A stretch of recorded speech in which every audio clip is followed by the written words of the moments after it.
A gente está em 2022 e a gente, há 2 anos atrás, passou por uma das maiores crises sanitárias do planeta. Essa crise, além de trazer perda de pessoas importantes para a gente, trouxe também uma grande crise econômica e uma certa desorganização governamental em alguns países. E como a gente mora no Brasil, obviamente, a gente sentiu muito o impacto disso, visto que o governo está um total caos, a política está um total caos. Estamos em ano de eleição e a tendência disso é piorar. E o que a Grécia Antiga tem a ver com tudo isso? E como que a gente pode fazer para ser forte e resiliente e não deixar esses fatores externos atrapalharem a nossa vida?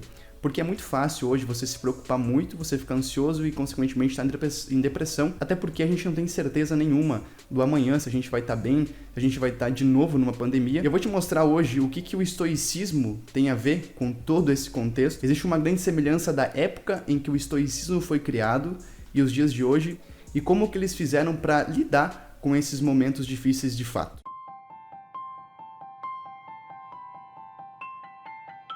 Há mais ou menos 300 anos atrás, a Grécia Antiga estava em total caos político. A Grécia passava por um momento de caos político, por um momento de grandes incertezas.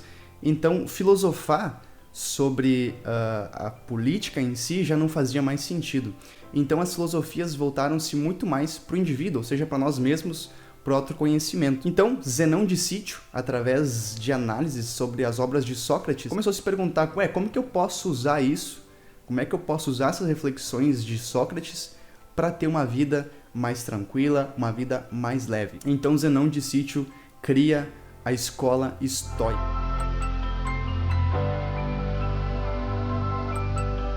O estoicismo, ele fala que a gente deve focar nossas energias em coisas que a gente pode controlar, ou seja, o como a gente reage, os nossos sentimentos e as nossas emoções. A filosofia estoica, ela gira em torno da reflexão de Zenão e dos demais filósofos que fizeram parte do estoicismo, que contribuíram para o estoicismo, de que o mundo, o planeta, é regido por uma ordem natural, ou seja, por um Deus, ou seja, algo que você acredite, pela mãe natureza, que define tudo o que vai acontecer. Eles acreditavam que nada nesse mundo acontecia por acaso, e também que tudo era predestinado, ou seja, que a gente tinha um destino a seguir e que as coisas aconteciam baseado nessa lei natural, nesse Deus, nesse Logos. Então, não faz sentido a gente se preocupar com uma coisa que a gente não tem controle e que vai acontecer a gente se importando ou não. Se o problema possui solução, não devemos nos preocupar com ele.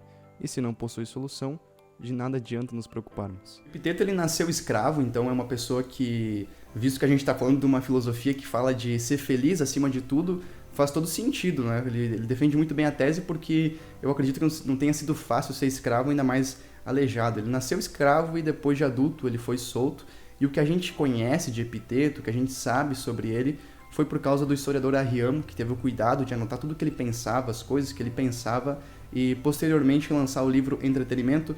E a importância do Epiteto, a inteligência intelectual dele, mesmo sendo escravo, era tão grande que o imperador Marco Aurélio, que era um dos homens mais poderosos do mundo, então tu vê o contraste, né? Ele citou uma vez que um dos acontecimentos mais importantes da vida dele foi ter tido acesso a esse conhecimento, a essas reflexões de Epiteto. E para Epiteto, assim como os outros filósofos do estoicismo, ele também acreditava que as coisas eram regidas por uma ordem natural, por um Deus, né? E que, portanto, não estava no nosso controle. Algumas frases de Epiteto falam o seguinte: revoltar-se contra os fatos não altera os fatos e ainda traz uma dose de tormento desnecessária. Não devo-se pedir que os acontecimentos ocorram como você quer, mas deve-se querê-los como ocorrem. Assim, sua vida será feliz. Pessoal, a forma que o mundo tem se acelerado e as coisas que vêm acontecendo no mundo, os problemas que a gente enfrenta, tem feito com que cada vez mais pessoas sofram de ansiedade e depressão. E por que eu quis fazer esse vídeo aqui falando sobre estoicismo? Porque para mim o estoicismo mudou algumas chaves da minha vida. Se a gente parar para pensar, quantas pessoas não ficam com ansiedade ou depressão por fatores que elas não têm controle? Talvez você tenha ansiedade, talvez você tenha depressão, e se você parar para analisar, você está se preocupando com uma coisa que muitas vezes você não tem controle. A ansiedade e a depressão, geralmente elas começam a partir de um término de namoro, a partir de problemas com a família.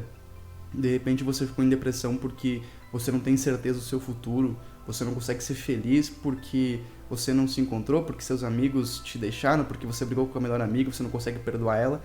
E se você parar para analisar todos esses exemplos, eles não estão no nosso controle. A gente, infelizmente, não pode controlar na família que a gente vai nascer, a gente não controla se nosso pai e nossa mãe brigam e se separam, a gente não controla se a nossa namorada vai querer ficar com a gente a vida inteira.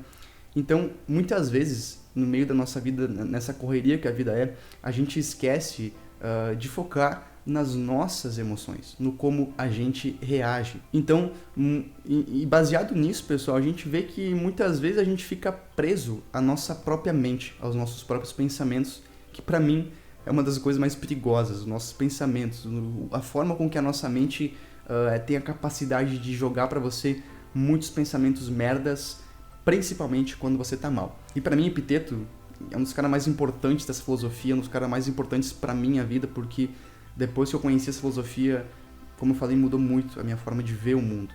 E Epiteto fala sobre liberdade, sobre entender que as coisas acontecem, sobre entender que a gente não pode controlar as coisas e que toda preocupação é uma pré-ocupação. A própria palavra diz, você está se pré-ocupando com uma coisa que pode ou não acontecer. Pessoal, olhe para essa imagem agora, que eu tô botando na tela aí. Olhe para esse copo que tem água pela metade. Você tá vendo ele meio cheio ou meio vazio? Você, ao se deparar com essa situação, pode ter duas reações. Ou você fala, oba, que bom, eu ainda tenho meio copo cheio de água. Ou você pode ficar triste com a vida e falar, droga, eu só tenho meio copo de água. Você percebeu que, independente do que você escolha, da forma que você escolha reagir, a quantidade de água é a mesma? Assim funciona com a nossa vida, pessoal.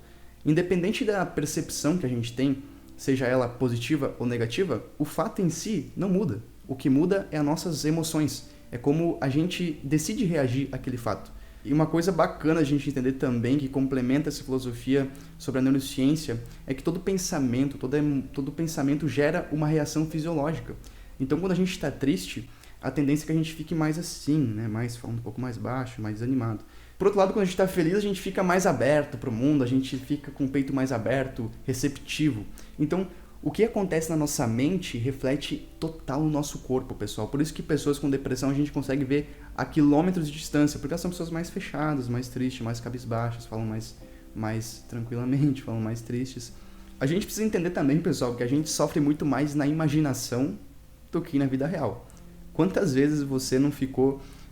por exemplo, você vai fazer a prova da carteira de motorista e você fica uma noite antes, não consegue dormir, você fica mal, você passa mal, você não consegue comer, você fica ansioso, você fica se preocupando, será que eu vou errar, será que um pedestre vai passar na faixa na hora, eu vou apagar o carro, eu vou perder, eu vou passar na prova. Você fica criando tanta situação na tua mente, a tua mente fica te jogando tanta situação que você sofre mais na imaginação do que realmente no dia que você vai fazer a prova. Você vai lá, faz a prova e vê que todo aquele sofrimento foi desnecessário. Então, se é para sofrer, sofra com o fato e não com uma criação da sua mente. Pense que os pensamentos, eles são como um trem.